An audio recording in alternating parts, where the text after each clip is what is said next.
Today is the 4th of July, and the idea of freedom and a declaration of independence from a tyrannical government are, of course, being celebrated.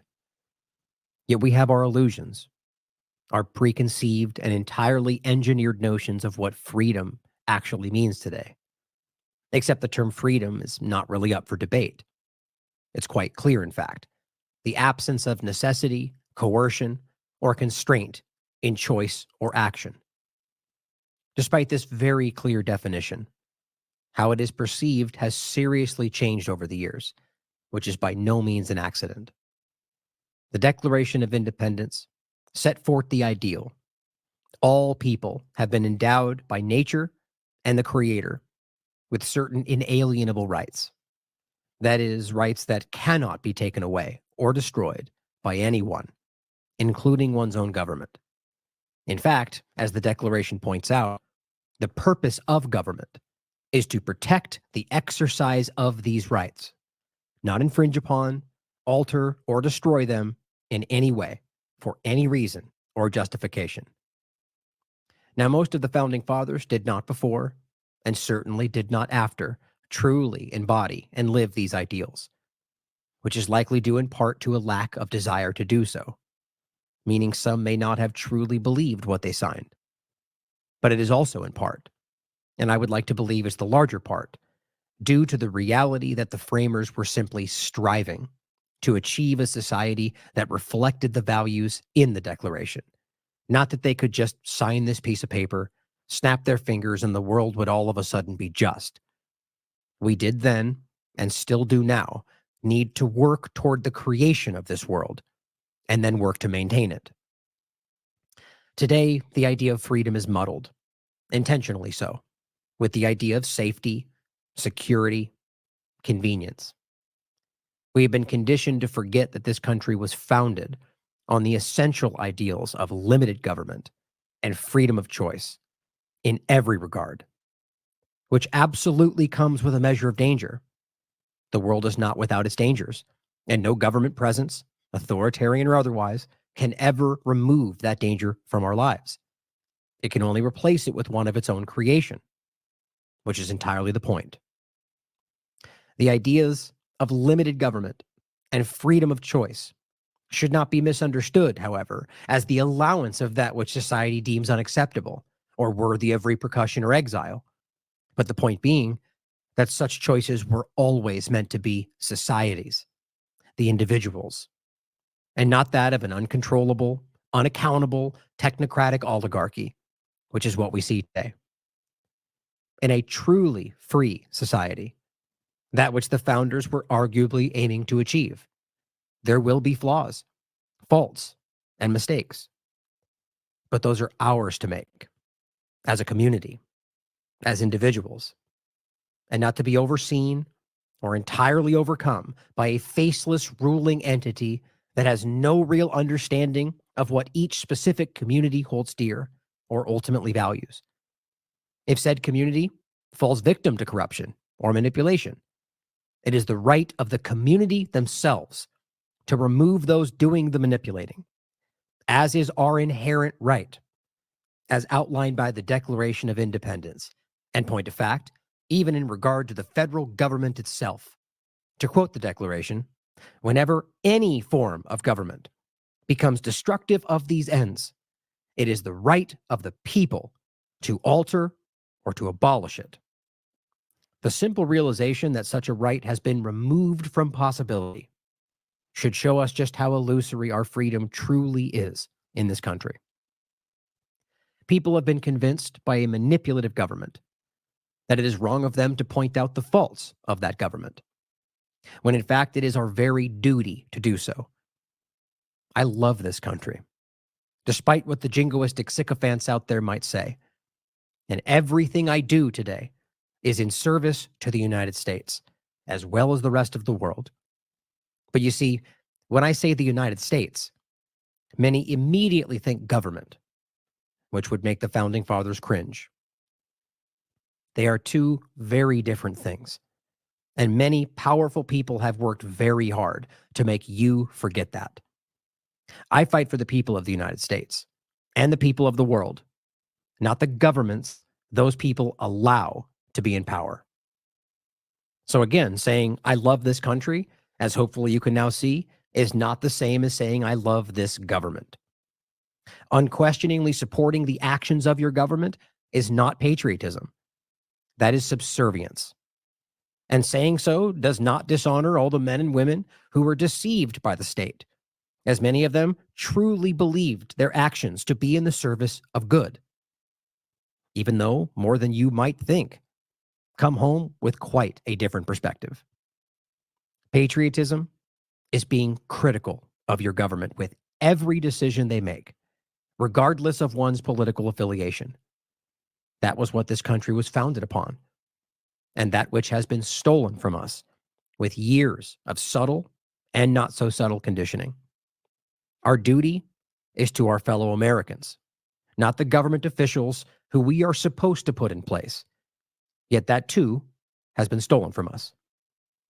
To say it is un-American to question your government is to say that we are here to serve it and not the other way around. And I know without a doubt that is how they see us. But certainly that cannot be the way you see it, especially on a day that celebrates your supposed independence from tyranny. Yet this is what we are told, as today's uber Americans shout us down for questioning foreign wars, starvation campaigns, and coercively technocratic domestic policy alike. We must shake free from this statist mentality that turns us on ourselves. I am in no way advocating for any kind of violence. I'm in no way advocating for some hyped up civil war that only further divides the people. I do, however, seek a revolution, but one of a different kind. Not founded on violence, has ever had its roots in a just society. Many certainly tried with this country, but as I have pointed out many times, there were men in that very room as the Declaration of Independence was signed who had designs to create exactly the type of overreaching, all-controlling federal government that we see today. So I propose we seek to begin with something different, something enlightened, a true revolution of the mind. As I have said many times in the past, and I will say again, violence and danger will be ever present. That is inevitable. No government presence, authoritarian or otherwise, can ever remove that danger from our lives. It can only replace it with one of its own creation. But as Gandhi said, if we could change ourselves, the tendencies in the world would also change. And I truly believe that. So take that into the world today and change it.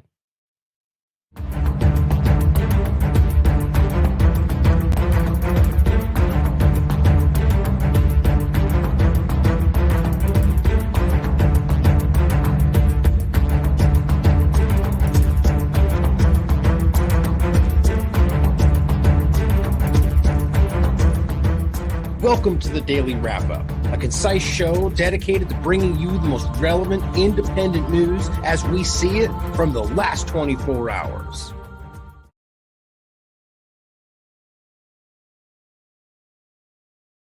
I knew I was going to do that. Thursday, July 4th, 2024. Thank you for joining me today. Now, I wanted to start with that. I wanted to make sure that you guys heard my thoughts right out of the gate, not just because it's the 4th of July, Independence Day, but because that has been something, as I'm sure those of you watching this show have picked up on, that I've been feeling for a long time. Now, of course, the way I titled the show today, there'll be the half of the internet out there that assumes without due diligence will assume that I'm somehow advocating for some kind of revolution in the country of violence and exactly what it seems the governments are driving us toward. Now, to be very clear, as I outlined, as the Constitution, the Declaration of Independence, and many other American documents from that time frame highlight, it is our right to remove a government that's acting against our interests. But the question becomes, is the violent end what we should be driving toward? And as you well know, my entire career, I have argued otherwise. But the reason I say it like this is because that is for each individual to decide for themselves. I think violence begets violence, and I do not think that is the direction we should be taking, not even to get into the point of the complete deviation, or rather gap between what the U.S. government is capable of and the people are capable of. We're at a very different time today. Even then, my point would still be the same. I do not believe violence is the answer we should be seeking. That being said, a revolution is necessary in this country. And I believe it is very obvious to everybody watching any level of this, even from within the two-party illusion, that people are yearning for some kind of change, some kind of revolution, some of which are arguing violence. Today, especially, Twitter and platforms are rife with conversation about how a second revolution is needed. That's why I thought this conversation, this looking through this lens was necessary for all of those people today, to at least consider another path outside of, I think personally, falling right into the January 6th esque or type trap that we've seen laid out for Americans more than once. Even though you understand, again, your right would be to take action against an illegitimate government. But my point being is that we're not in a time where our governments care about your constitutional rights, if ever. And I think that's self-evident. So today, it's going to be a short show today, and I for sure we're just going to go over some points that I think flesh out that opening discussion. And of course, I want to include, which I'll show you the show we did yesterday, that I think it really is. It's important to, if you haven't watched that, I would recommend watching that before or after this conversation, just to get a bigger picture of what I'm highlighting in regard to how the U.S. government is not what we believe it is. Or, for those that still believe the narratives around what this government is. And I think this is my opening there, and which, by the way, I'm going to end with as well, really does a good job of highlighting that our government is in a position where it is fundamentally, at its core, acting against the interest of what we believe this country is founded on. Our constitutional rights, our inherent God-given rights.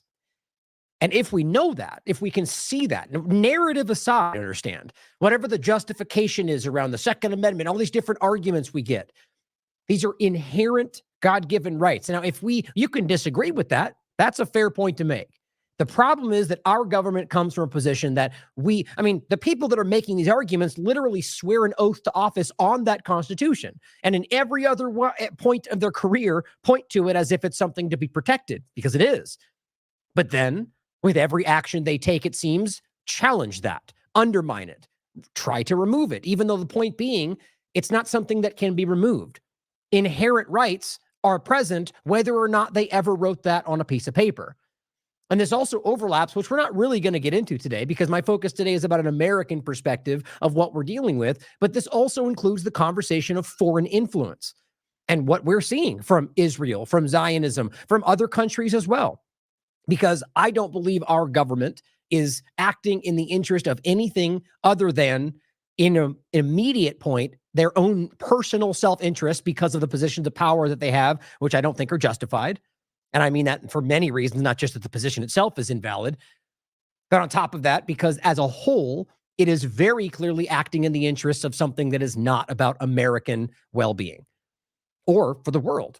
And despite all the arguments about the sustainable development goals and climate change and all these framing about how that's saving the planet, except every single thing they seem to do from the world perspective in that conversation, as well as just the American government, the U.S. government, those actions are showing almost immediately to be the exact opposite of how it's framed. Big surprise, sort of how it always seems to turn out. We're going to spread freedom in these countries, and they turn out to be completely destroyed over and over and over. Now it seems that focus is on Americans, and truly has always sort of been in that path, because we're suffering the consequences of what our government's doing, sort of like Israelis and anybody around that conversation are suffering because of what their Zionist government are doing. It's the same conversation, but now it's acutely focused on Americans, whether we're talking about the war on your medical freedom or any other number, as Whitney Webb coined the term, which I think is very important to always bring up, the war on your body, or your body is the new battlefield. That's really how this has turned in, but we're still seeing foreign policy. There's still bigger dynamics happening in the world. But I think now Americans, whether it's the war on domestic terrorism, the encroachment on and complete the ignoring of our constitutional rights, everything we hold sacred is being attacked by both the left and the right in many different ways, but also simultaneously.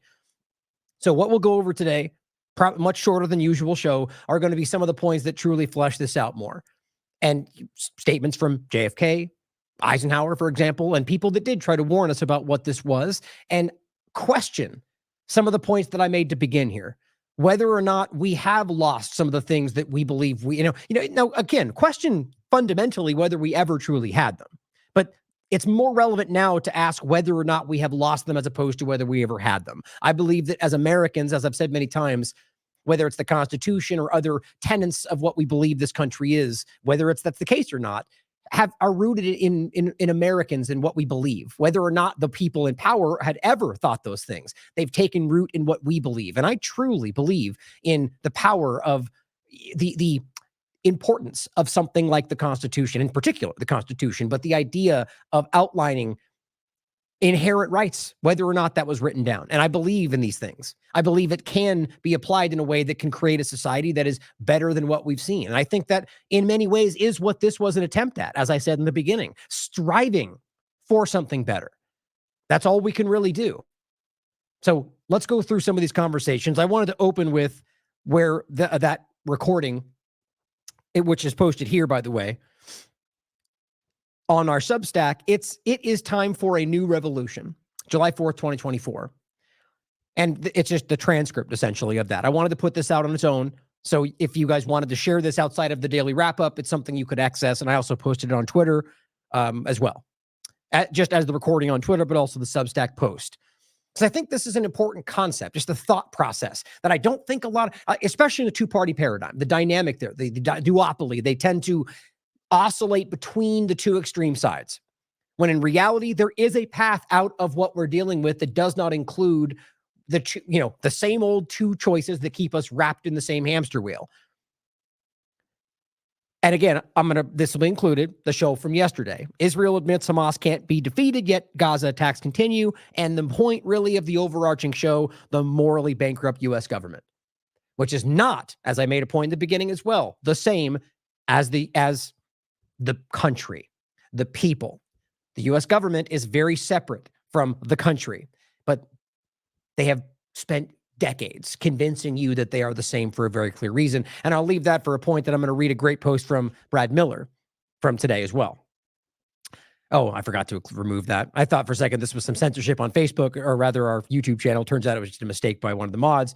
No worries either way. So I want to read this first. Now, this is the same kind of idea. This is genuine, and you guys please come to your own conclusions, as always, about whether this was ever the case or not, which is a valid question. Everything is a valid question at the end of the day. Questioning everything is important.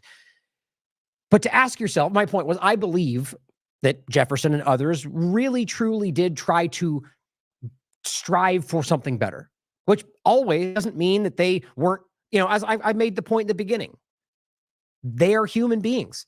There are shortcomings. Again, maybe it's that they lied entirely, but I don't believe that. I believe that they were people with their own problems and own shortcomings, and that were striving for something better.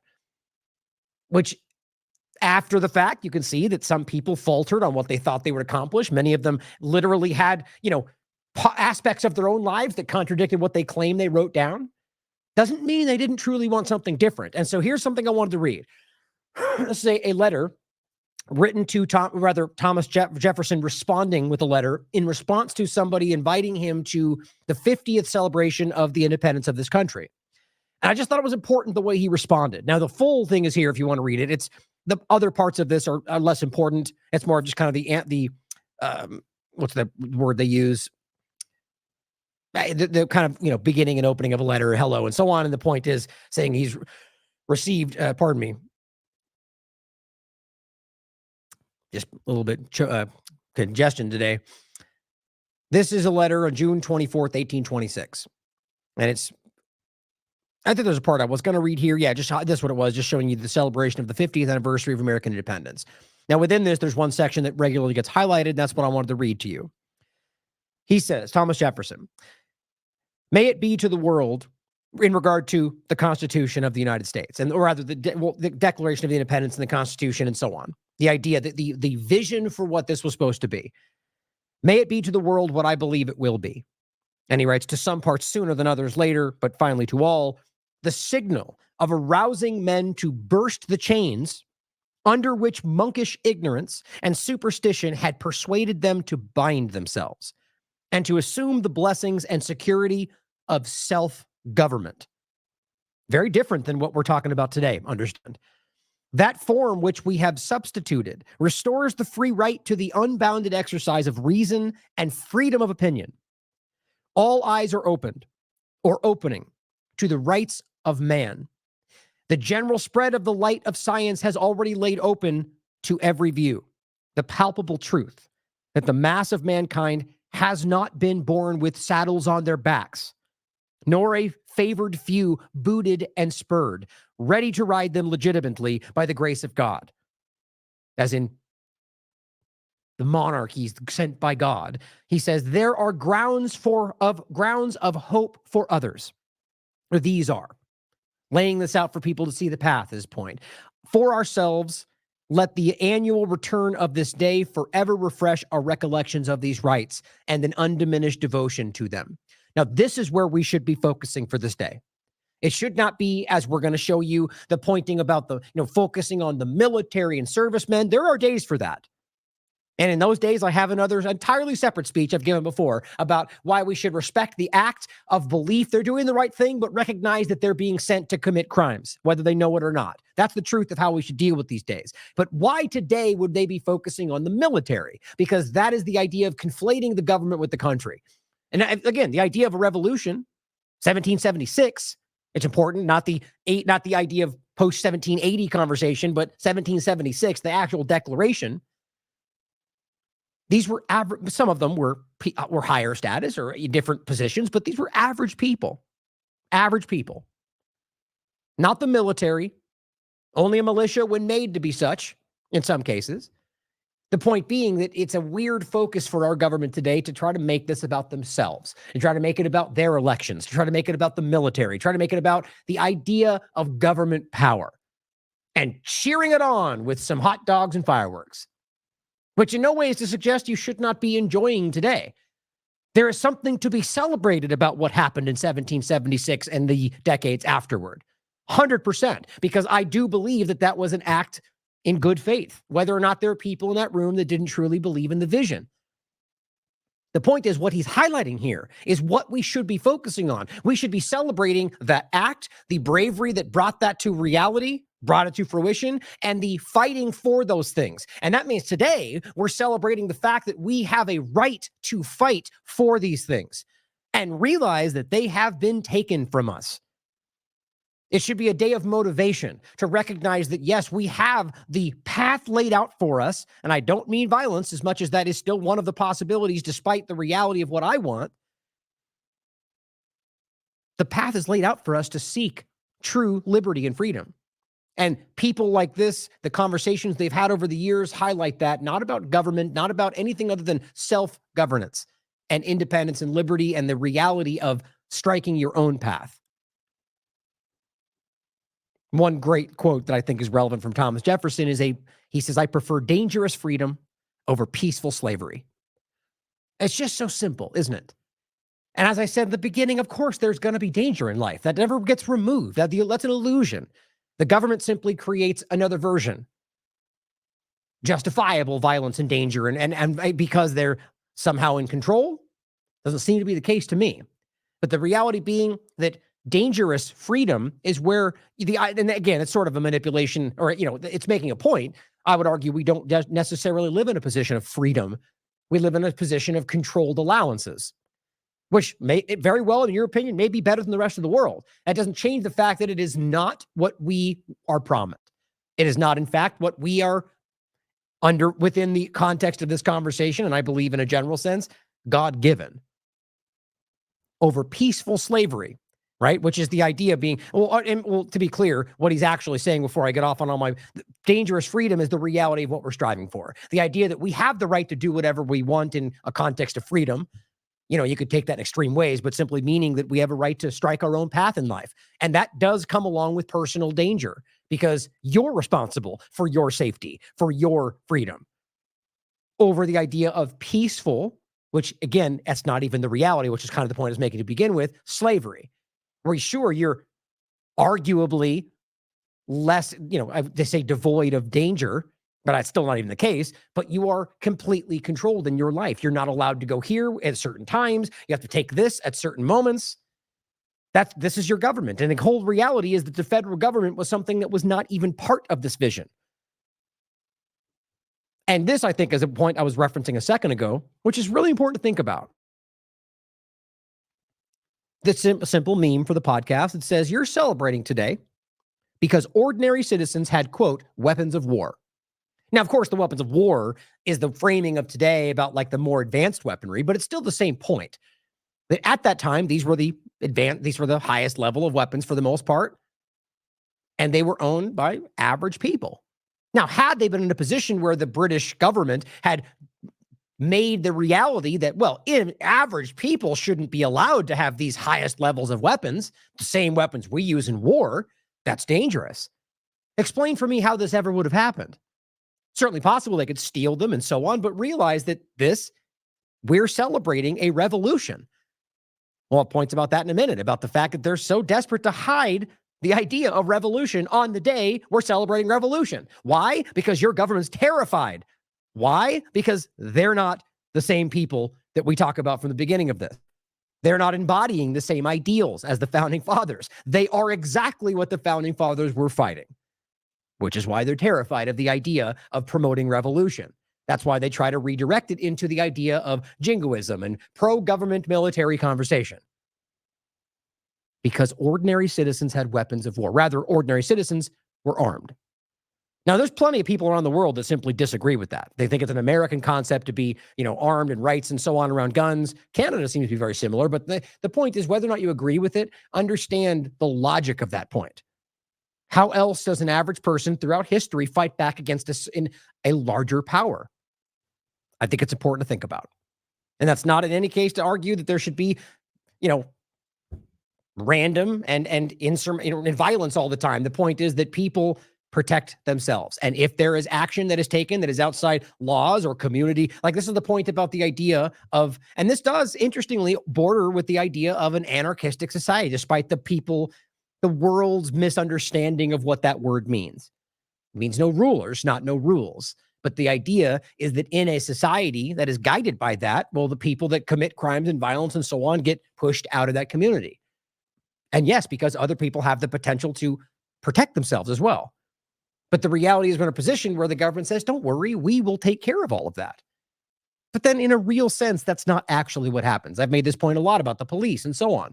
When's the last time you were in the middle of some kind of violent interaction or some kind of a crime or being stolen from, and the police were just there to help you? Certainly can happen by complete coincidence, but 9 times out of 10, if not far more, it's about showing up after the fact and taking notes.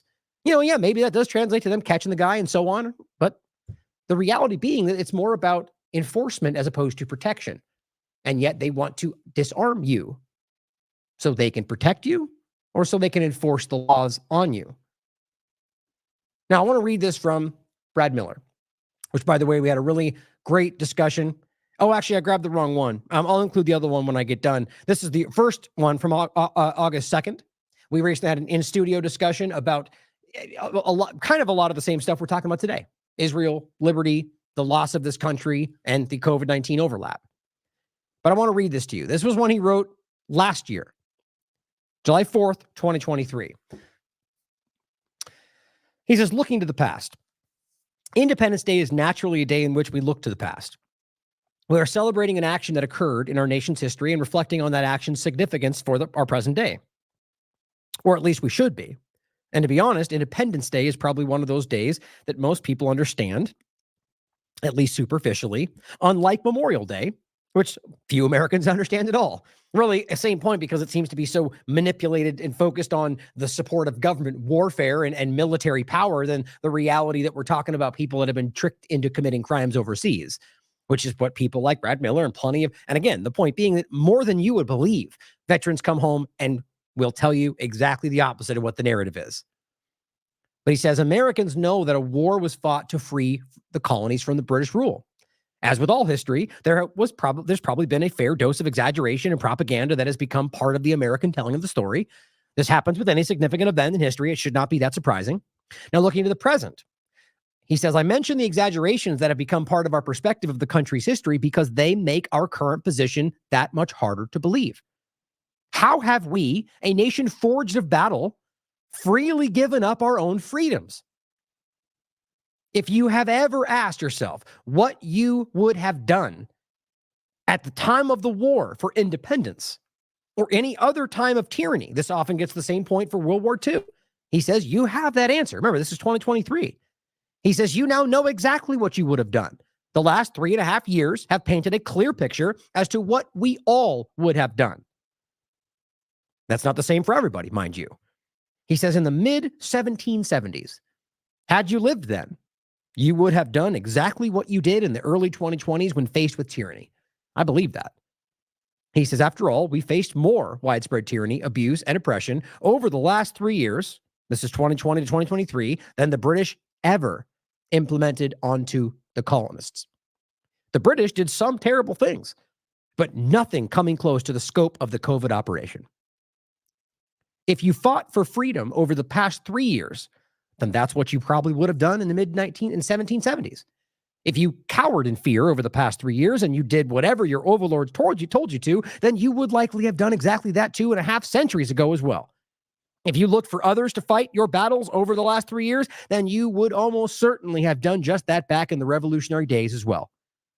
The truth is that most people will lick the boot of their oppressors rather than stand up to them. Some even join the oppressors. Resistance sure looks cool in the movies, but in real life, it's hard. It's also dangerous. Just ask the Palestinians. Too hard and too dangerous for most people, he says. There are all types of recreational activities that people pursue on the 4th. There's nothing wrong with enjoying the day. After all, Independence Day is to be celebrated in a joyous way. Because realize, as I'm saying, that the current reality does not diminish what was fought for, in my opinion, at the very least. He says the spirit of the day is much different than the aforementioned Memorial Day, whose commemorative spirit is much more solemn. Plenty of people will be raucous and boisterous on July 4th, behaving in a way indicative of how the English saw the colonists. Interestingly enough, after all, Americans were considered to be rebellious in spirit. So where's that rebellious spirit gone? Where is it today? Looking into the future. Now, real quick, I would argue right there that's been co-opted by the party system. There's still some of that on both sides, very clearly, but it gets channeled into the two-party illusion and driven into the ground. That'd be my opinion. He says, looking to the future, we better enjoy this July 4th. And remember, this is 2023. He says, we don't know how many more years of freedom we have left. And my point is that I think we're in a position where that's already gone. Now, that doesn't mean we don't have some self-determination to some degree, but the idea of what we pretend we were has been gone for a long time. Doesn't mean we can't fight to have it back, fight to have, force powers to respect those inherent rights. I'm just trying to frame it right so it's not that they give you these things, right? But the point is that if we're in a position where they just proved to you over the last so many years of well before the COVID-19 illusion that they can force things on you without your consent, whether going back to chemotherapy or other versions of big pharma drugs, this has been happening a long time. COVID-19 was the biggest example of it to the most people. But this has been going on for a long time. Well around medical freedom as well. Foreign policy, foreign invasions, assassinations. This is what this government is, guys. He says, we better enjoy this 4th of July. We don't know how many years of freedom we have left. They've already largely stolen bodily autonomy. Our money is fake. Our medicine is poison. Our food is poison. The air largely is as well. Most of the government is comprised of traitors or cowards. Same thing with the military. Remember, this is a member of the former member of the military from the 101st Airborne Division who was forced out because he refused to take the dangerous shot. A man of integrity. A man of honor. He says most of the government's comprised, of traitors and cowards. Same thing with the military. It's becoming hard to tell the difference between enemies abroad and enemies here because they're all likely controlled by the same central bankers anyway. If things continue the way we're going, the little bit of freedom we still have will be gone. We seem to be on the precipice of too few people, and too few people seem to be bothered enough by our current trajectory. By all means, enjoy burgers and fireworks. Wear your America-themed shirts and display your flags, but don't pretend to be an American tough guy today if you spent the last 3 years either licking the boots of your oppressors or becoming one of the oppressors yourselves. If you like the content, subscribe to his content. I think he does good work on this, by the way. Now, here was the follow-up as he referenced this last one. He says, today, as you can see here, he says, read this piece first. This is the last one. This is on the today, July 4th, 2024. Today, I wish to offer just a few more short thoughts on where we actually are. He says, Independence Day. Each year on 4th of July, there's a flurry of patriotic excitement that sweeps the country. Ultimately, he says, I think this is healthy. Americans should love their country and should feel pride in celebrating on the 4th of July. It is a crucial part of our identity, an identity forged in the adventurism that led to colonial settlements. The struggle for independence and the challenge of creating a lasting government that defied the authoritarian tendencies that typified the monarchs of the day. Now, I'm going to make a point in a moment about the reality of the colonial settler foundation of this country, which just because that's in the context of the Native Americans and so on, which is important. It's impossible not to talk about because that was clearly part of this discussion. But I'll make that point in a minute. But it's important to realize that this is part of this story as well. But he says, in celebrating Independence Day, it's also important to remember that we commemorate a spirit of freedom and resistance to tyranny that we have long since lost. A nation in distress, he writes. A recent trend across the United States has been to display the American flag upside down to indicate that a nation is currently in distress. The idea to invoke this symbolic gesture comes as a result of the recent legal conviction of former President Trump. Regardless of one's views on the former president or his conviction, many people share the view that our beloved country is in fact in precipitous decline, which quite frankly is a static reality of the world. I mean, it's about economic and political influence. It's about many different factors. It doesn't have to be indicative of what Americans are or our beliefs. It's because of our corrupt, rampantly lawless government that's the case. But he says, while I personally haven't felt the need to display an inverted flag, that generally reflects my thoughts that the nation has been in distress for a long time, as opposed to merely recently as a result of what I consider to be political stage management. He made his thoughts very clear on Trump in our interview. He sees it's pretty much the same as I do. Somebody who, whether knows it or not, which is at least, but I'll add that, he's somebody who is a part of the problem. He says, and his point there is that it's not just because Trump got politically attacked. It's been this way a lot longer than Trump. But he says, nonetheless, the country is in grave danger. It is not the type of danger that we can just wait out. It's going to require active engagement and hard work with an eye towards serving the country. Not the government, but the country. He says, true service to country. Not feeding a bloated, tyrannical government while pretending that that is service to country. He says, love of country is a beautiful thing. Service to country is a natural extension of that love towards one's people, homeland, heritage. However, we must not confuse the country with the government. The two are not the same. For example, we mark this date as 1776 as the origin of our country. But, and this is important, especially for something that Trump said or plenty of others say when they reference this, but our current form of government would actually not be created until more than a decade later. So when people point to 1781, 2, and 3 about different examples in those years about the beginning of this country, I think that either says that they are misunderstanding the dates or that they are stating something different about what they believe we're doing. That could be none of those things, but that's my interpretation, because I've seen a lot of that. Suddenly not using 1776 anymore, but using different dates.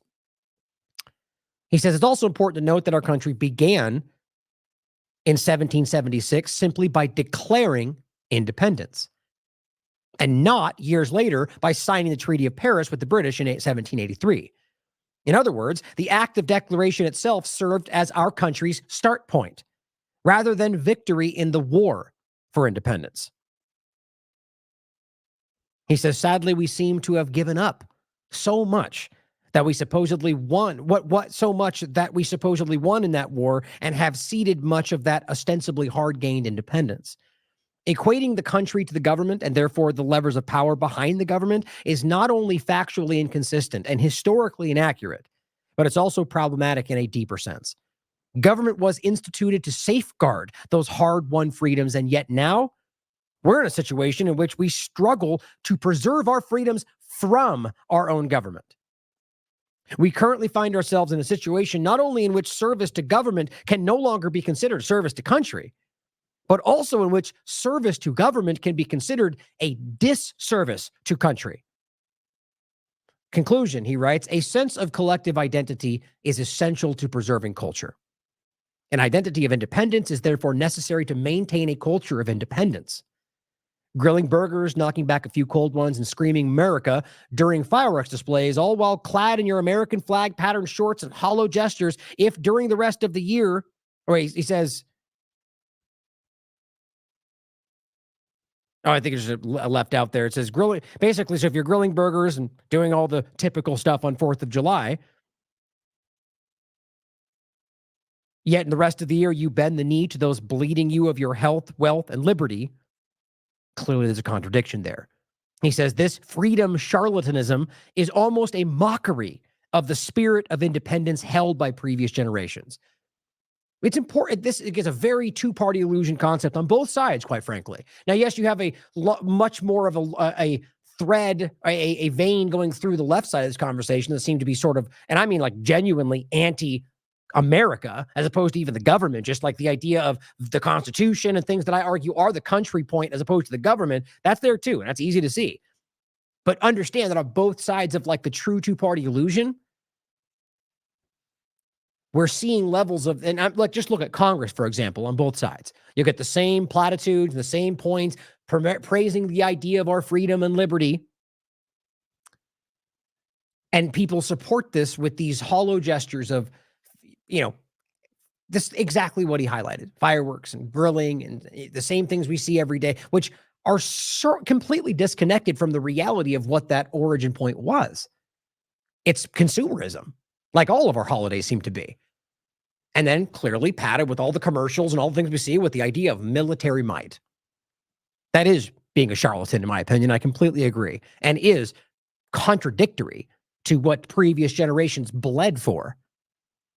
He says, let's seek to reignite our culture of independence rather than merely celebrate the value it once held. I mean, think about the absurdity of celebrating independence from tyranny when you're in a position where you can clearly prove that has been lost. Still worthy of celebration that it happened, but realize that you're at a point where instead of celebrating what was once done, you should be fighting to regain that. He finishes by the same point saying, if you like his content, then support this. And I agree.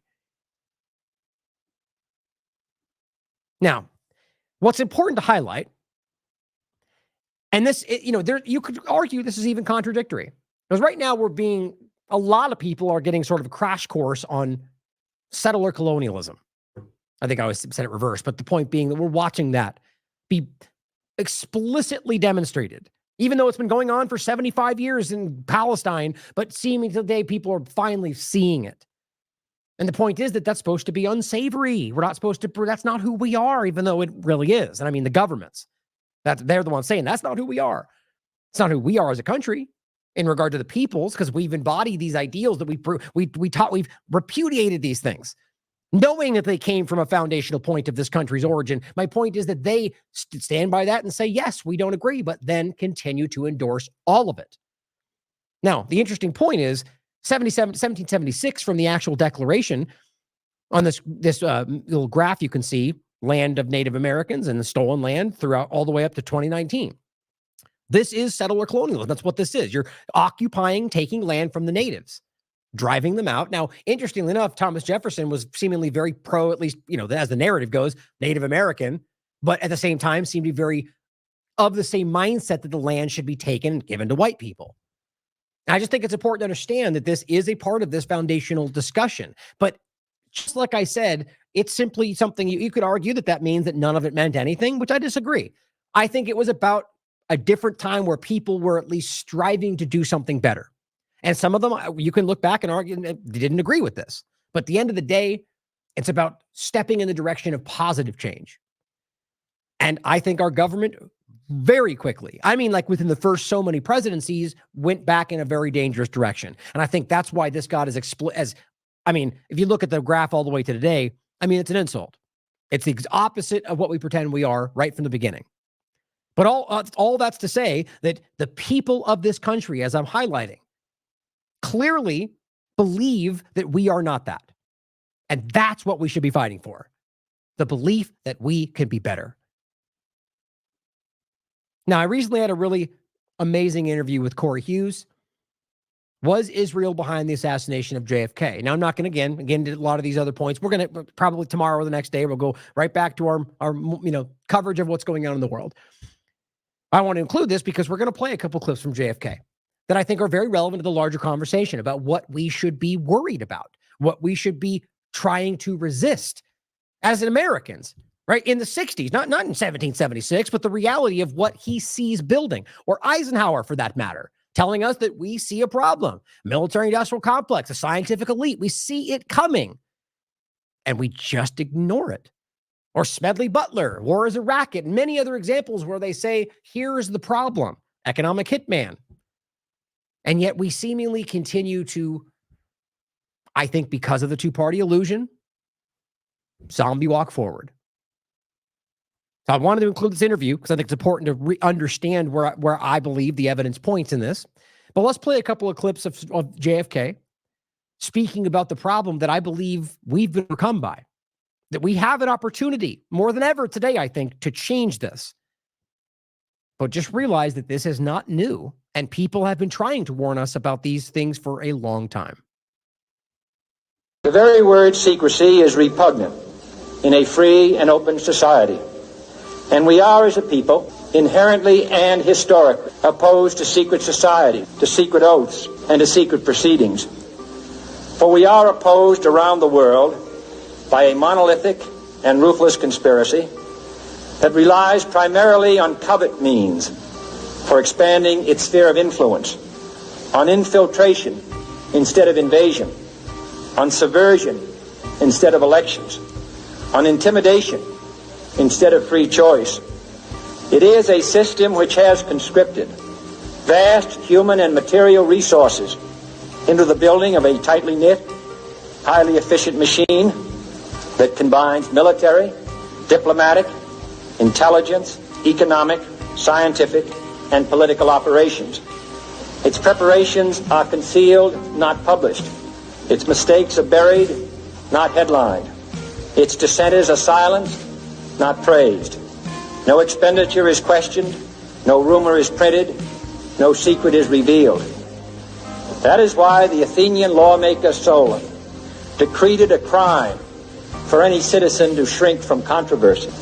But I am asking your help in the tremendous task of informing and alerting the American people, confident that with your help, man will be what he was born to be, free and independent. Now remember, this is a warning, right? This is a warning from a president about where we were going, where we already were. And if we remember the conversation itself about, or this, what I was just highlighting, the idea of who else was, and look, at this point in time, very clearly, I argue that there was a lot more going on. There's threat from the CIA, threat from Mossad, from Israel itself in general.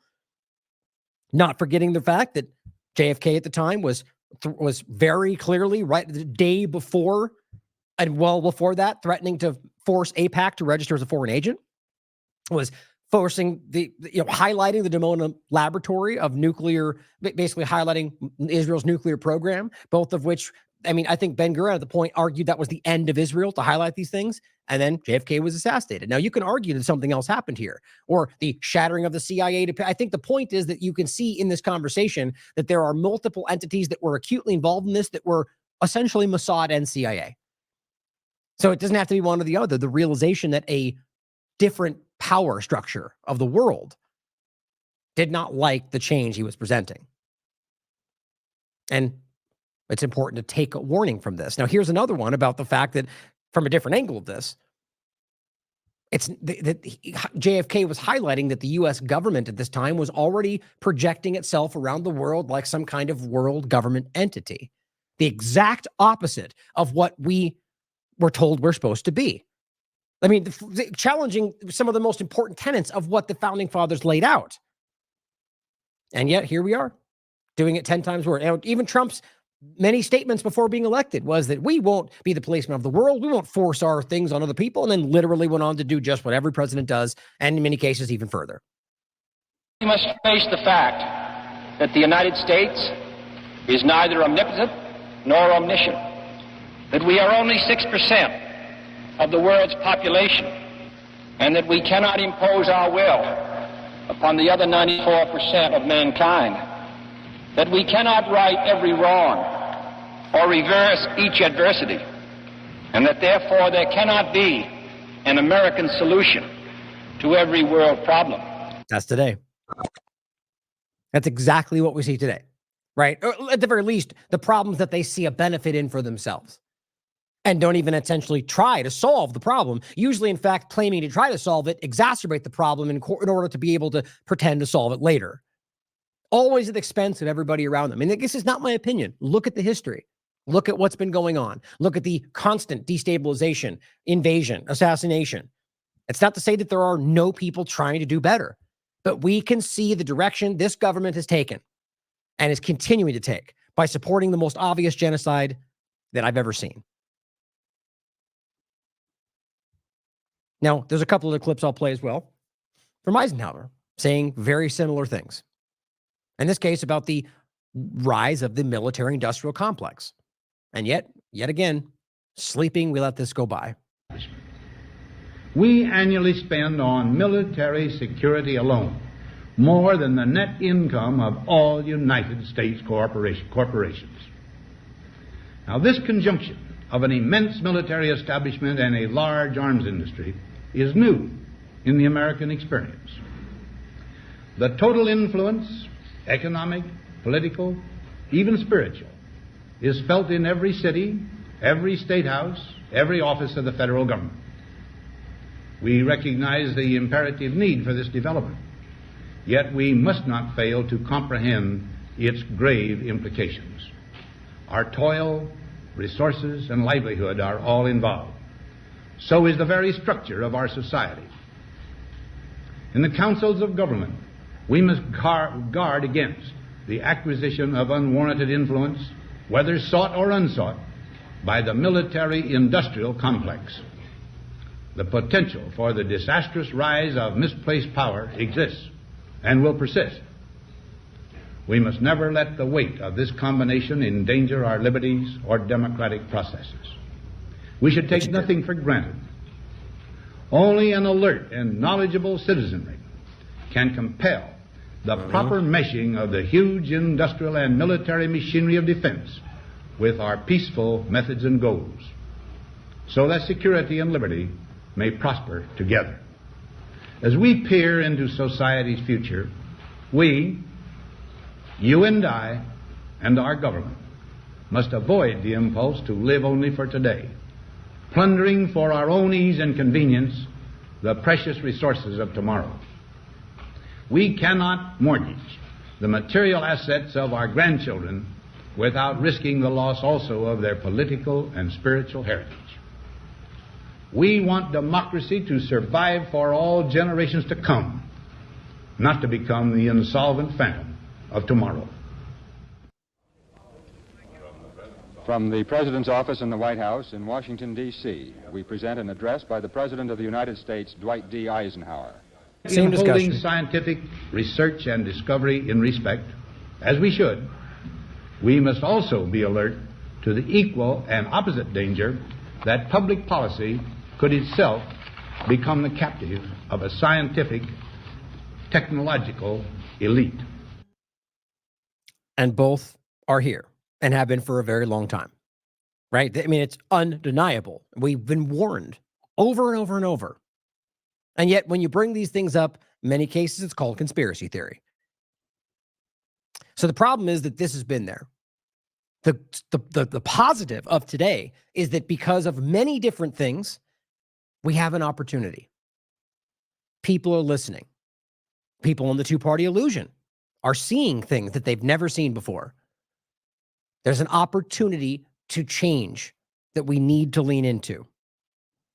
Now, here are some great points about how obvious this illusion is. And I think this is one of the reasons why so many people are uncomfortable. And many of which will resist and, quite frankly, never allow themselves to see, just out of fear. But I think so many are incapable of ignoring this. And this just is such a basic clip about realizing, I've made this point before about the idea of taxation without representation. One of the claims, and again, it's not even as simple as saying that or the tax on tea was really what it was all about. But even there was a part of this, and even then just taking that as the conversation, since we're taught to make this point, it's necessary. But we're in a position today where we've never been more taxed without representation. When you really understand what that means, not understanding where our taxes are even going. Sure, we've got people that pretend to represent us, but the reality meaning that you pay your tax. What does that go? Is it fixing the potholes? Is it going? Who knows? They do whatever they want and is unaccountable and look at the Pentagon's budget, for crying out loud. There's a reason that we don't get this information or they can't figure it out. We're being lied to because it's not what you think. Unless you think that we're being lied to or cheated. But the point is that here is a clip that shows you this in a kind of a jokey way, which is important because it reaches people, that we're celebrating on a day things that they revolted against, while on that day dealing with things 10 times worse. Oh man, I'm excited. It's July the 3rd. It is Independence Day Eve. Can you believe that in 1776, we declared independence from England over a 2% tax on tea? That's right, independence. So we went out and we bought some fireworks and paid 7.5% sales tax. And tomorrow we're gonna shoot them mugs and we're off work from our jobs where we pay 35% income tax and we get to work. Much more for most. And we get to use the gas in our vehicles that we pay 40% tax on just to go back and forth to work. Man, it's great being free and independent. Happy Independence Day, folks. Got it before the TikTok thing. Yep.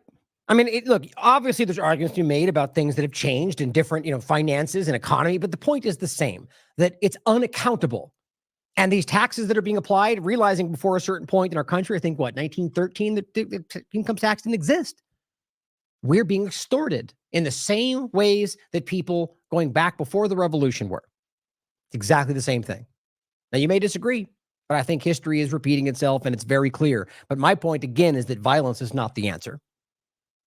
Here is what Dylan Ullman points out. Happy Independence Day, in quotes.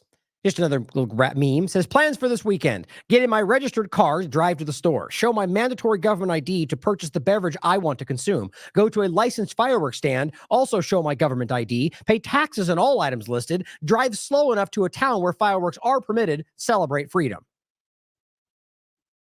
Self-explanatory. It's hard for people that don't want to see this to acknowledge this, but it's obvious that there's narratives, as I said in the beginning, around all of the why these all make sense. It's irrelevant. The narratives around it, the justifications are irrelevant to the reality that most of these things, if you really break them down, are completely unconstitutional. But it doesn't matter because, there's a narrative for that. Here's a great little clip from Matt Orfala showing you I just don't think I might have talked about it. I can't remember. I don't remember this when I saw it, so maybe I've never seen this. But it reminded me of something at the very least that we've seen, the censorship around. I mean, it's embarrassing to see them censor the thing that they're actually celebrating. There's a lot of examples of this we've seen, especially on Facebook. In this case, at least in 2021, I'm not sure if it's happening again today, blocking hashtags of hashtag revolution on the day where you're celebrating a revolution. Now, what all that really shows you is the desperate fear of a government for you to go, hey, what about revolution? What about the idea that we have a constitutional right to alter or abolish a government that's not acting in our interests? What about that? No, we're not supposed to think about that. We're not supposed to think about abstention from voting. We're not supposed to think about jury nullification. We ignore all those things where the people actually have power over the, oh, forget about it. Freedom, fireworks, go back to sleep. Happy censorship of July. Facebook blocked revolution wide. Revolutions against community guidelines. Revolution abroad is good and fine. Revolution at home is against guidelines. Revolution abroad is good and fine. Revolution at home is against guidelines. You can search, but you can't find. Hashtag revolution, why oh why? The guidelines are long, you'll never have the time to find out why. Revolution's redacted from your timeline. You'll never have the time to read them, even if you try. And if you tried, Biden calls you radicalized. Happy censorship of July. Facebook block revolution. Why? Happy censorship of July. I'm not even sure who made it. That song is clearly about that. It's just funny. Someone made a song about that, which is actually pretty good. But I mean, just take a moment to reflect on how ridiculous this is. That clearly it's just desperation. Like you know that people are going to go, hold on, you're not allowing this. Now, of course, the frame is, well, it's Facebook and their choice. The government has nothing to do with it, despite the fact that it's been shown 100 ways over. The governments are completely immersed with the social platforms, and by the way, still are, a la Twitter. Let's be real about this. But it's really important to think about that. This shows you that this government does not believe in the things they claim to believe in, which is why what they do constantly is unconstitutional. Aspects of the federal government inherently are unconstitutional. Things like the Bureau of Land Management, the idea of actions they take on a regular basis. They are actively unconstitutional while swearing an oath to the Constitution. In fact, many of them are actively trying to undermine why it's necessary while swearing an oath to the Constitution. In fact, there's been points, many of which have been shown over the years, where the government highlights that if you believe, quote, too much in the Constitution, it makes you a radical. Imagine a government swearing an oath to the Constitution and then saying if you believe too much in that thing, you're a radical. All it shows you is they don't believe in any of it. As Matt said, as Zuck virtue signals with his flag, he's censoring hashtag revolution. Now, as always, I couldn't leave this conversation without an amazing clip from Carrie Wedler, because she always nails these things to the wall. And again, from a very two-party illusion perspective, which, as you know, I love.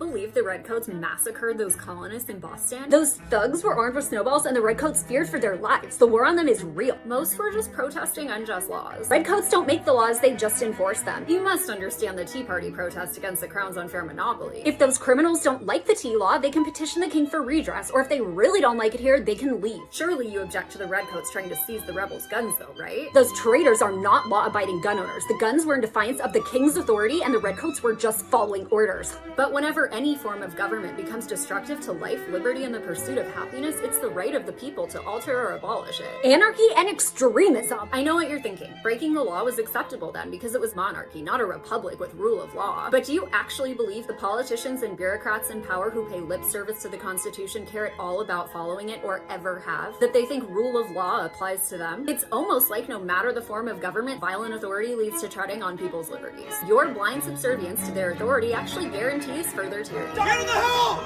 Sedition. Just a few bad apples. General Washington does not have a voting permit. They should have just complied. I'm gonna fight tyranny. The rebels are such crybabies. Red lives matter. Redcoats fight for our freedom. They would never enforce unjust laws. They're just doing our jobs, keeping us safe. Who are you gonna petition when your slaves run away? This is a nation of laws. Comply if you value your life. Tread harder, Big Daddy government.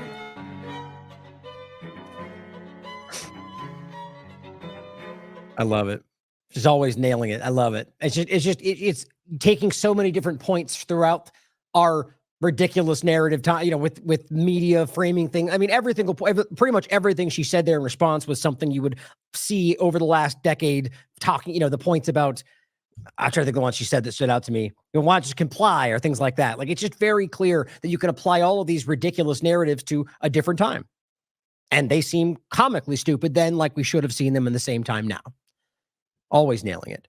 Now, last little segment here, I wanted to highlight what our current front runners for the selection, if you believe it's an election, are saying about 4th of July. Some of which I think is good. Really, to be honest, this last segment before we get past this, what I'm showing you here on the screen, is just to show you what they put out today. And I'll make my points about why I think really none of them are aligned with what I believe it's supposed to be celebrating. But I would argue specifically Trump, and then more so RFK, had statements that I think are good, that I actually agree with. But the question for you is, do you believe they believe these things? Before we get there, I wanted to highlight what the U.S. government is saying about, quote, independent states in the world, just to make a very large point about how our government at the very either doesn't understand what it means to be independent or wants you to believe other states that are not are independent to make it seem as if we're supporting independence around the world. Now, you could look through this for yourself. I've highlighted the ones I think stand out. What I'm going to show you is specifically entities that have been undeniably occupied, manipulated by, at the very least, the U.S. government, that they call independent, like Afghanistan or Australia, or in this case, I think like vassal states personally, but Bolivia, military junta, and so on. Now, maybe you could argue they've worked that back as we're now watching them push back again. But the point is, these are entities. It's almost hilarious to me. And I'm just making it very quick here. Things, for example, Iraq, right? The very clear occupied territory that is Iraq currently. Libya, really? Saudi Arabia, independent? What, for the power structure? Yeah, maybe, right? I mean, it's insulting. Ukraine, the too corrupt to join NATO, but it's an independent nation. Hey, United States. Clearly, I don't think that. Last, and I think the real point to walk away with here is that this government will say, like pretty much, again, I think most governments, but especially because we're talking about American perspectives around the 4th of July, Independence Day, will frame anything the way they wanted to achieve their ends at your expense and the expense of the people around the world. History has shown that to be strikingly obvious. So we're at a point now where we have an opportunity to actually change things. And there's been many of them over the years, and these are always an opportunity at any point in time, but right now it's more than I've ever seen. So we just need to acknowledge that they are not going to just wake up tomorrow and do the right thing. That the person you vote in tomorrow, if that's what you believe is happening, is not going to change the system that's designed to not change. We need to recognize that they are every moment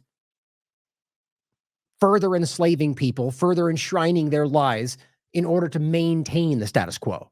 In many cases, while arguing they're fighting to change it. Or, for the largest point, while using their complete destruction to justify the new step that will appear to be change, but it all will really just enslave you in a very technocratic way with more technology, but keep you locked in the same problem. The Great Reset or whatever else we want to talk about. But let's finish in general with some of these points about what they're saying. Now, first we have, did I mix these up? Oh, how did I lose that? Well, anyway, first I was just going to show you that Biden tweeted just, happy 4th of July with the same sort of like government promoting thing that they all seem to be doing. That being said, that was the one. I'm not going to look and find it now. Here's what Biden posted. And this seems to be his 4th of July post saying, year after year, we've come together today to celebrate freedom, liberty, and independence. Today, Jill and I look forward to tonight's celebration and wish you all a wonderful 4th of July. Now, what do you think this video is going to be about? Celebrating the idea of a revolution against a power structure? Of course not. Celebrating the idea that you have independence and free choice. Well, they'll say that, but what the video focuses on is Joe Biden. Just have to remember who we are, for God's sake. We're the United States of America. And there's nothing beyond our capacity. What he's talking about is the government. They are the government. You are the country. Now, yes, they are people within this country, but what he's doing right there is conflating the two for their benefit. And of course, going Biden election, me, look at me. We work together.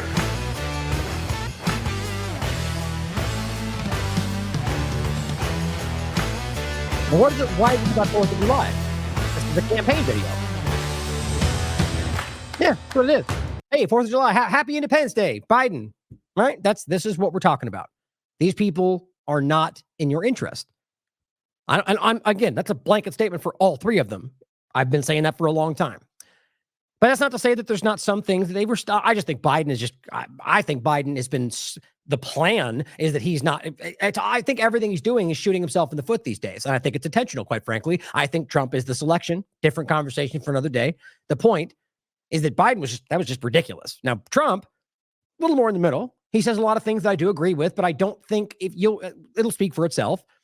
Now, this first one was just sort of like, happy 4th of July, and then let me go off about how Biden's dumb and Harris is bad, and you can agree with it or not. The point is that's not what I'm just quickly telling you why we're not reading that, because it's really nothing about the point of today's conversation. But again, happy 4th of July. Let me tell you why these people are bad for our country. But here is the video they posted, which seems to be tailored around 4th of July conversation. Here's what it says. Together, we are part of one of the greatest stories ever told, the story of America. It is the epic tale of a great nation whose people have risked everything for what they know is right and what they know is true. On this day, 243 years ago, our founding fathers pledged their lives, their fortunes, and their sacred honor. 243? 248. See, he's not talking about 1776. He's talking about when the government was created. That's important. To declare independence and defend our God-given rights. Because we will never forget that we are Americans and the future belongs to us. Now, thinking about all this stuff, what are they showing in the background? I mean, this is not new. It's not unique to Trump, but it's not really about independence or what the Independence Day conversation is about. It's about government, military, election, Trump, which is pretty much what you get from all politicians. I'm just highlighting that this is not exactly, as Brad Miller highlighted very well, what we should be doing. The spirit of American independence will never fade, never fail. As well as the fact that that's not where we currently are.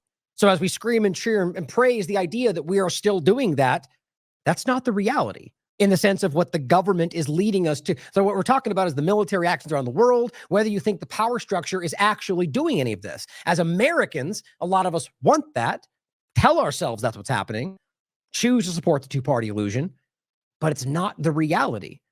So you may think Trump is right, and you just agree with everything I'm saying today, which I think is obviously not the case, or you could acknowledge that he wants that to be the case, is saying this as but this is not where we currently are.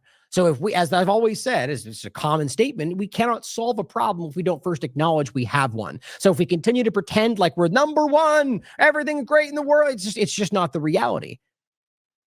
Trump, Biden, even RFK, I would argue, is with what he's laying out, are actively taking away, or in his case, will be your freedom. Or rather, again, to frame it correctly, are ignoring your inherent rights. But will reign forever and ever and ever. To every citizen throughout our land, have a glorious Independence Day. Have a great 4th of July. Right, and again, the president that rolled out Operation Warp Speed and very much declared the emergency that is to very day with the FDA side of it still used in many ways to force people into positions they don't want to be in. Of course, there's a narrative. There's always a narrative, but that is the reality. Now, there's things he said in there that I agree with. The question is, do you believe that? Do you believe that's what he believes? It's that for you to decide. It's not about trying to make any bigger point. I just want you to hear what they're laying out.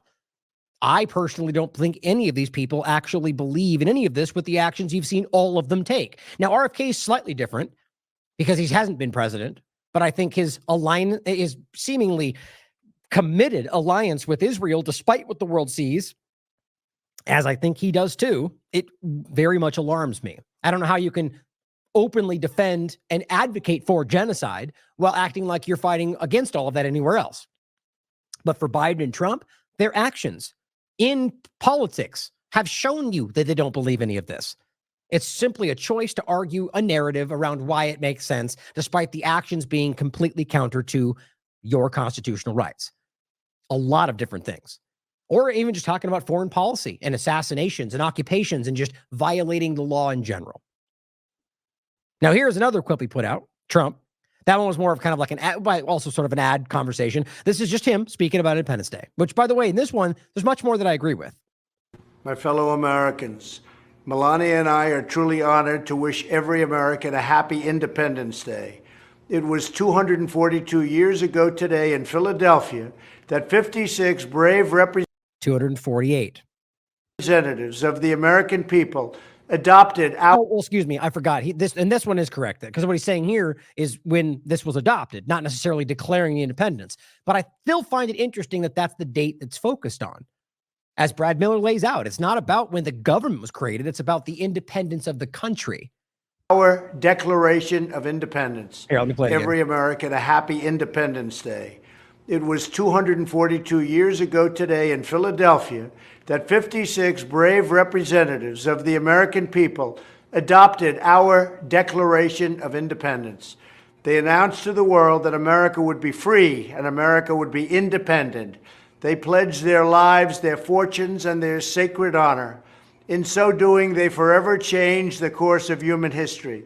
General George Washington and his army of brave patriots fought a long, tough war with the British to win America's freedom.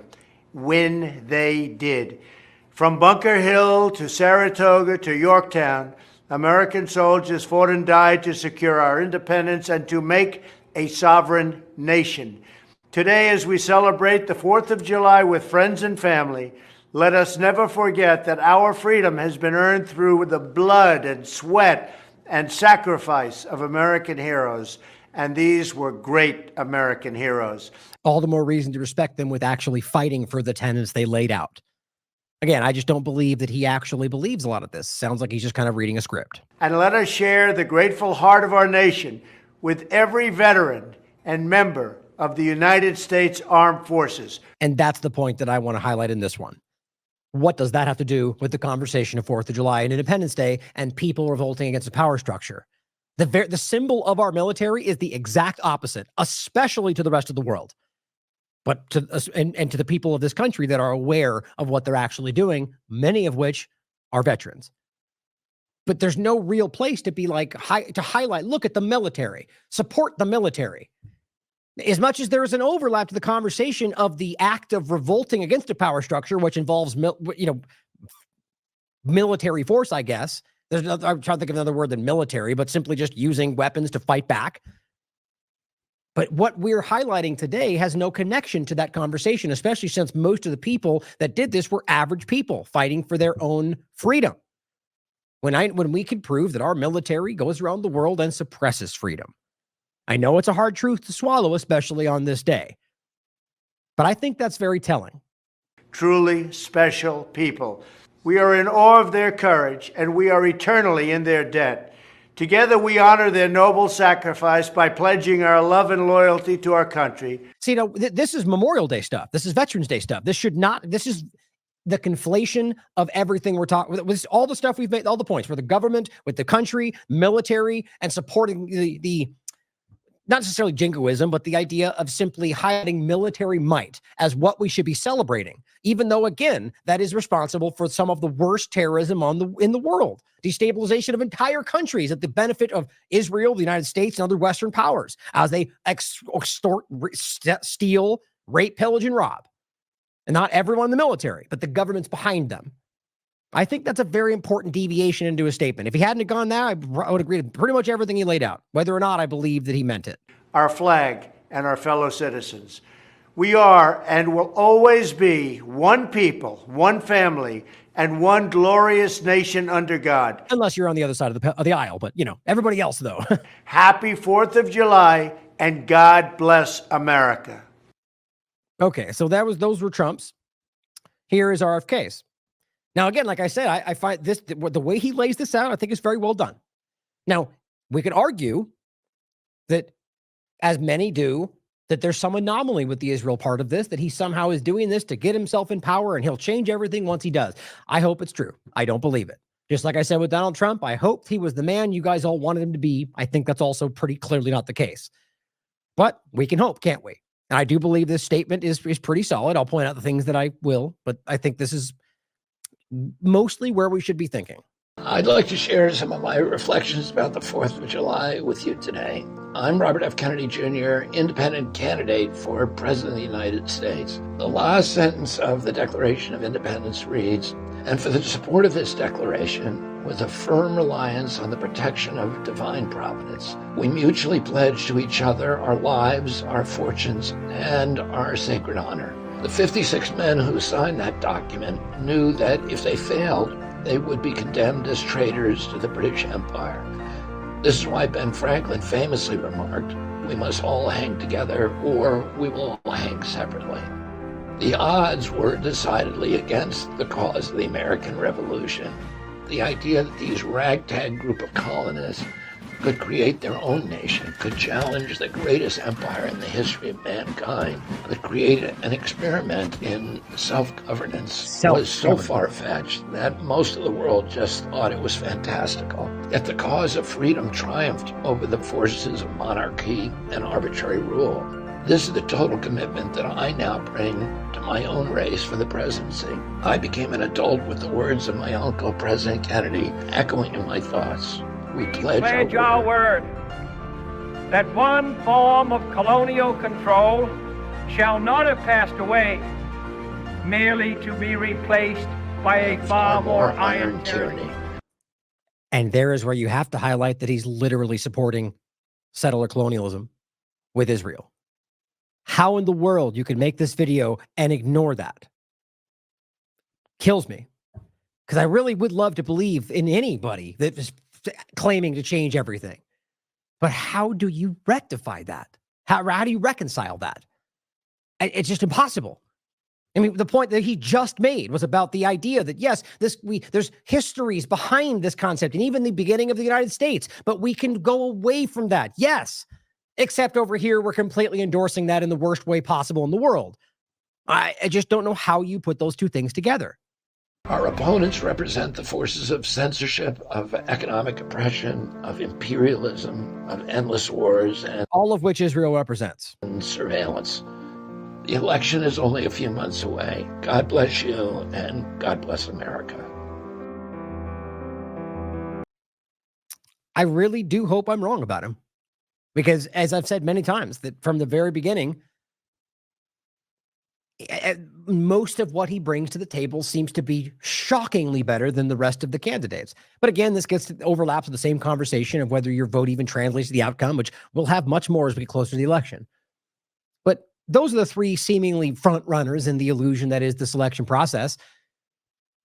But the question for you, regardless of the election discussion, is, do you think they believe what they're laying out right there? How is it possible that you can endorse what our country does and still pretend you believe those things? Excuse me. See, and that happens even from myself. What our government does around the world and still pretend to believe in the tenets, the foundational realities of what this country was founded upon. I just don't know. I think that's a inherently contradictory reality, which shows you that they either don't believe in the former, or they're simply, I guess just that they don't understand that their beliefs counter that. I guess that's possible. But I think the reality is that we're staring at something where we continue to see people trotted out in front of us that say the pretty words, and we go through this cycle every single time. And the only thing that continues is the permanent state. And the rest of it gets jumbled around in front of us, and we all pretend like we're fighting for something different, and it just goes round and round. But today, there is something happening. I feel it in my bones, and I know that there is a possible moment here for us to step up and demand something different. Now, that can mean something different to everybody listening, but I know we all feel it. It's simply time to try to take a different path. Now, I'll leave you with this. Orwell shared this image. Simply says, I love my country. I'm ashamed of my government. This is where we are right now, and it's okay to acknowledge that. It's important, paramount, to acknowledge the difference, to make sure everybody sees that you acknowledge the difference. So I'm going to leave you again with the same statement I started with. And really listen to the words, to what I'm saying, and understand not only that I believe very deeply in what I'm about to say, but that this is possible, that we have this opportunity, and the world also sees this. It's not just this country. The world is changing. And as always, as this change happens, you have power structures and the people that don't care about what we claim we're fighting for, who will try to swing in and co-opt that change for their benefit, almost always at the expense of the people they're manipulating. So listen to this on the way out and ask yourself, what do you want? What are you capable of? Thank you for tuning in today. I love you all. As always, question everything. Come to your own conclusions. Stay vigilant.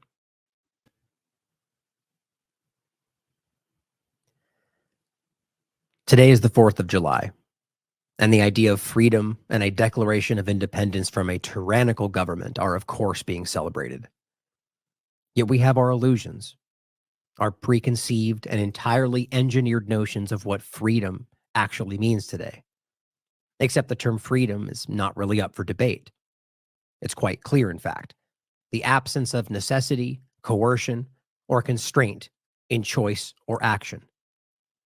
Despite this very clear definition, how it is perceived has seriously changed over the years, which is by no means an accident. The Declaration of Independence set forth the ideal. All people have been endowed by nature and the Creator with certain inalienable rights. That is, rights that cannot be taken away or destroyed by anyone, including one's own government. In fact, as the Declaration points out, the purpose of government is to protect the exercise of these rights, not infringe upon, alter, or destroy them in any way, for any reason or justification. Now, most of the Founding Fathers did not before, and certainly did not after, truly embody and live these ideals, which is likely due in part to a lack of desire to do so, meaning some may not have truly believed what they signed. But it is also in part, and I would like to believe it's the larger part, due to the reality that the framers were simply striving to achieve a society that reflected the values in the Declaration. Not that they could just sign this piece of paper, snap their fingers, and the world would all of a sudden be just. We did then, and still do now, need to work toward the creation of this world, and then work to maintain it. Today, the idea of freedom is muddled, intentionally so, with the idea of safety, security, convenience. We have been conditioned to forget that this country was founded on the essential ideals of limited government and freedom of choice in every regard, which absolutely comes with a measure of danger. The world is not without its dangers, and no government presence, authoritarian or otherwise, can ever remove that danger from our lives. It can only replace it with one of its own creation, which is entirely the point. The ideas of limited government and freedom of choice should not be misunderstood, however, as the allowance of that which society deems unacceptable or worthy of repercussion or exile. But the point being that such choices were always meant to be societies, the individuals, and not that of an uncontrollable, unaccountable, technocratic oligarchy, which is what we see today. In a truly free society, that which the founders were arguably aiming to achieve, there will be flaws, faults, and mistakes. But those are ours to make, as a community, as individuals, and not to be overseen or entirely overcome by a faceless ruling entity that has no real understanding of what each specific community holds dear or ultimately values. If said community falls victim to corruption or manipulation, it is the right of the community themselves to remove those doing the manipulating, as is our inherent right, as outlined by the Declaration of Independence. And point of fact, even in regard to the federal government itself. To quote the Declaration, Whenever any form of government becomes destructive of these ends, it is the right of the people to alter or to abolish it. The simple realization that such a right has been removed from possibility should show us just how illusory our freedom truly is in this country. People have been convinced by a manipulative government that it is wrong of them to point out the faults of that government, when in fact it is our very duty to do so. I love this country, despite what the jingoistic sycophants out there might say. And everything I do today is in service to the United States, as well as the rest of the world. But you see, when I say the United States, many immediately think government, which would make the Founding Fathers cringe. They are two very different things, and many powerful people have worked very hard to make you forget that. I fight for the people of the United States and the people of the world, not the governments those people allow to be in power. So again, saying I love this country, as hopefully you can now see, is not the same as saying I love this government. Unquestioningly supporting the actions of your government is not patriotism. That is subservience. And saying so does not dishonor all the men and women who were deceived by the state, as many of them truly believed their actions to be in the service of good. Even though, more than you might think, come home with quite a different perspective. Patriotism is being critical of your government with every decision they make, regardless of one's political affiliation. That was what this country was founded upon, and that which has been stolen from us with years of subtle and not so subtle conditioning. Our duty is to our fellow Americans, not the government officials who we are supposed to put in place. Yet that too has been stolen from us. To say it is un-American to question your government is to say that we are here to serve it and not the other way around. And I know without a doubt that is how they see us. But certainly that cannot be the way you see it, especially on a day that celebrates your supposed independence from tyranny. Yet this is what we are told, as today's uber Americans shout us down for questioning foreign wars, starvation campaigns, and coercively technocratic domestic policy alike. We must shake free from this statist mentality that turns us on ourselves. I am in no way advocating for any kind of violence. I'm in no way advocating for some hyped up civil war that only further divides the people. I do, however, seek a revolution, but one of a different kind. Not founded on violence, has ever had its roots in a just society. Many certainly tried with this country, but as I have pointed out many times, there were men in that very room, as the Declaration of Independence was signed, who had designs to create exactly the type of overreaching, all-controlling federal government that we see today. So I propose we seek to begin with something different, something enlightened, a true revolution of the mind. As I have said many times in the past, and I will say again, violence and danger will be ever present. That is inevitable. No government presence, authoritarian or otherwise, can ever remove that danger from our lives. It can only replace it with one of its own creation. But as Gandhi said, if we could change ourselves, the tendencies in the world would also change. And I truly believe that. So take that into the world today and change it.